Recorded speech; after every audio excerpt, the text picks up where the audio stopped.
सगळा शिक्षक वर्ग, बंधू भगिनी, परिवार पण बरेच जण परिवाराला घेऊन आलेले, मुंबई दाखवायला आलेले, जेव्हा मुंबई करायला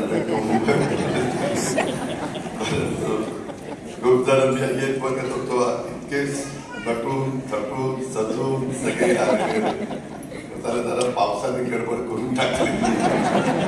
हरकत नाही, पाऊस पण आपल्याला पाहिजे, पण आता आधीच पडायला लागलेला. आताच मी बोलत होतो धाराशिवच्या जिल्हाधिकाऱ्यांशी, बीडच्या जिल्हाधिकाऱ्यांशी, बरेच आपले नागरिक अडकलेत. आम्ही आता हेलिकॉप्टर पाठवले त्यांना, त्या ठिकाणी लिफ्टिंग करतोय, एअर लिफ्टिंग करायचं काम चाललेलं आहे. पण निसर्ग कोपल्यानंतर काय घडू शकतं हे आपण दुष्काळाच्या निमित्तानं बघितलं, अतिवृष्टीच्या निमित्तानं बघितलं, आणि हे सगळं नैसर्गिक संकट हे येतात. त्याच्यामध्ये आपल्याला मुलांना मुलींना पहिल्यापासून शिक्षणाच्या माध्यमातून ही सगळी माहिती देण्याची नितांत गरज निर्माण झालेली आहे. हे आता आपल्याला पावले जाणवायला लागलेले आहे. बंधू भगिनींनो, आज स्त्री शक्तीचा किंवा मातृशक्तीचा जागर करणाऱ्या नवरात्रोत्सवाची सुरुवात होतीये. आणि नवरात्रोत्सवाची आज पहिली माळ आपल्या ग्रामीण भागामध्ये आपण पहिली, दुसरी, तिसरी अशी माळ आज म्हणतात. पहिल्या माळेला साधारण पांढरी साडी घालायची असते असं म्हणतात. लाल, पिवळ्या, निळ्या, परंतु आमच्या त्याची मात्र दोघींनी पांढऱ्या साड्या घातल्या. हरकत नाही, गमतीचा भाग झालाय. परंतु या पवित्र दिवशी क्रांतीज्योती सावित्रीमाई फुले राज्य शिक्षण गौरव पुरस्कार प्रदान करण्याचा योग आलेला आहे, आणि खूप चांगली आणि अत्यंत आनंदाची अभिमानाची बाब आहे. मी सुरुवातीलाच आपल्याला सगळ्यांना नवरात्र उत्सवाच्या मनापासून शुभेच्छा देतो. आज ज्यांना पुरस्कार देण्यात येणार आहे त्या स्त्री शिक्षणाच्या प्रणेत्या क्रांतीज्योती सावित्रीमाईंच्या कार्याचं कृतज्ञतापूर्वक मी स्मरण करतो, त्यांना विनम्र अशा प्रकारचं अभिवादन करतो. आज जे 109 शिक्षक राज्यातले आपण निवडलेले आहेत, ज्यांचा गौरव करण्यात येणार आहे, महाराष्ट्रातल्या 13 कोटी जनतेच्या वतीनं त्यांचं खूप खूप मनापासून अभिनंदन करतो. त्यांना आम्ही वाटचालीच्या करता पण शुभेच्छा देतो. ज्यांना पुरस्कार मिळू शकला नाही त्यांनी जरूर प्रयत्न करावा. पुढं त्यांचेच दिवस आहेत आणि निश्चितपणे त्यांनाही पुरस्कार मिळू शकेल. प्रयत्न करा, प्रयत्नांती परमेश्वर असं म्हटलं जातं, आणि त्या पद्धतीनं होईल. आजची तारीख अजून एक वैशिष्ट्य आहे. आजच्या तारखेला वैशिष्ट्यपूर्ण असं आहे कारण महाराष्ट्राच्या खेडोपाडी शिक्षणाची गंगा अनेकांनी पोहोचवली. खूप मान्यवरांची नावं त्याच्यामध्ये घेता येतील.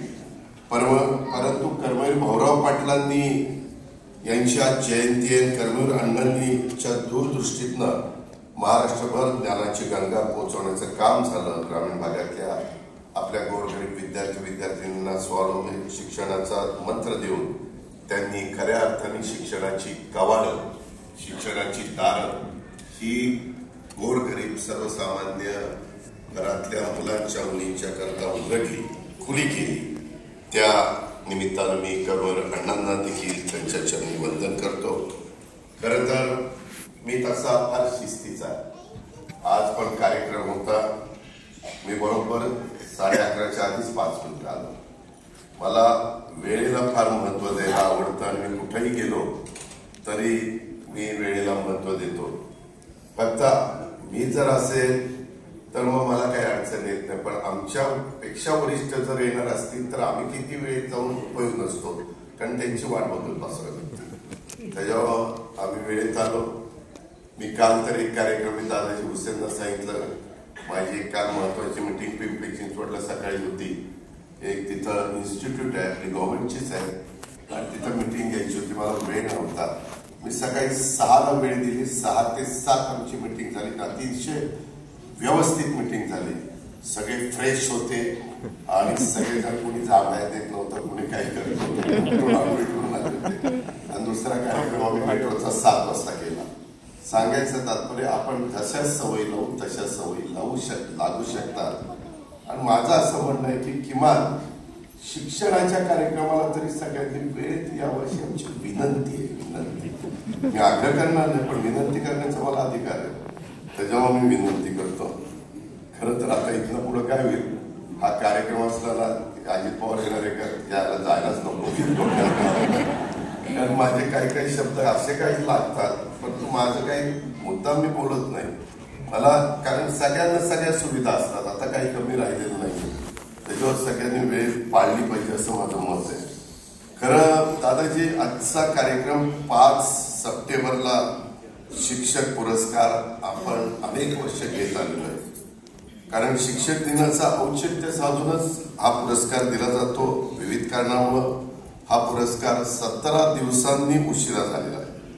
आणि माझी तुम्हाला शिक्षण विभागाला विनंती आहे की गुरुजनांचा गौरव करणारा हा सोहळा दरवर्षी न चुकता शिक्षक दिनाच्या दिवशी झाला तर ते खूप चांगलं होईल.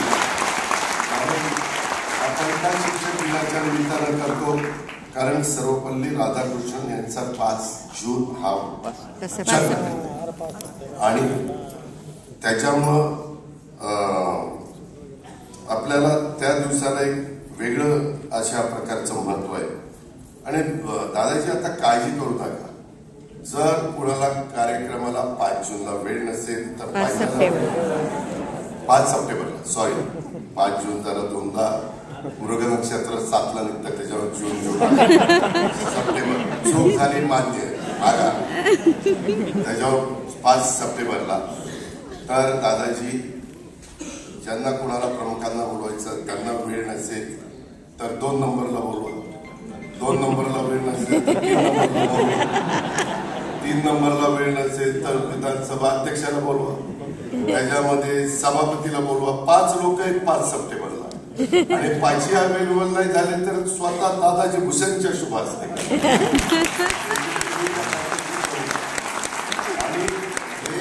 आणि हे काही दिवसाला त्या दिवशीच महत्व आहे. 2 ऑक्टोबरला ती महात्मा गांधींची जयंती म्हणूनच त्या 2 ऑक्टोबरला महत्व आहे. तसं 5 सप्टेंबरला त्या बाबतीमध्ये डॉक्टर सर्वपल्ली राधाकृष्णन यांचा जन्मदिवस आहे, म्हणून त्याच दिवशी घ्या अशी माझी आपल्याला विनंती आहे.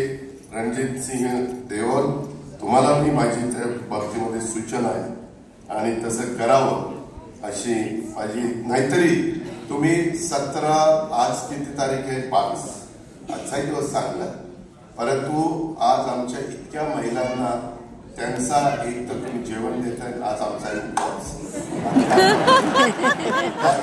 तुमची काही खिचडी खायची, घरात चक्कीच खायचा, काय करायचं.